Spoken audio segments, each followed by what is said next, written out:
কাঁটা। তোমার পায়ে কাঁটা ফুটেছিল টিটলাগড়ে আলপথে। তখন সন্ধ্যা ঝুঁকে পড়েছে।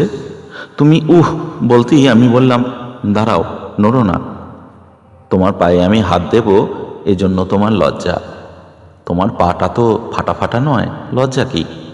তোমার পা কোদালের মতন বড় বিশ্রী নয়, নরম এবং যতটা ছোট হলে মানায়। জাপানি মেয়ের মতন খুব নরম, খুব ছোট নয়। অবশ্য কোনো জাপানি মেয়ের পা আমি এ পর্যন্ত হাতে ছুঁইনি যদিও। আমি মাটিতে বসে, হাতে তোমার পা, তুমি দাঁড়িয়ে একটু বেঁকে, শরীরের ভঙ্গি জিজ্ঞাসা চিহ্নের মতন। তোমার লাল টুকটুকে চটি, পায়ের পাতাও লালচে।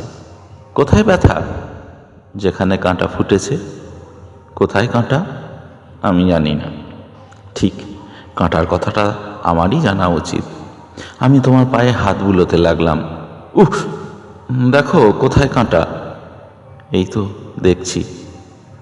আমি সত্যিই দেখছিলাম দু হাতের মুঠোয় তোমার নরম পাটা। যতটা ছোট হলে মানায় পায়ের পাতাটি ধরে টিটলাগড়ের সেই অবনত সন্ধ্যায় আমি গভীরভাবে দেখছিলাম।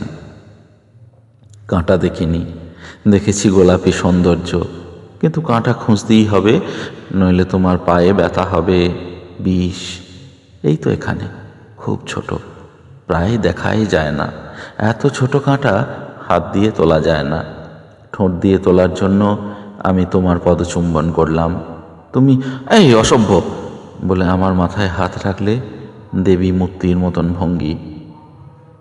তুমি এখন স্বাধীন স্বাস্থ্যবান পায়ে অন্য পৃথিবীতে ঘুরে বেড়াও। আমি তোমাকে আর দেখি না, তুমি আমার দেখাও চাও না। জানি না তোমার পদতল এখনো গোলাপি কিনা, কিন্তু সেই ছোট কাঁটাটা আমি রেখে দিয়েছি খুব গোপনে, খুব ভেতরে লুকিয়ে, প্রায় টের পাই।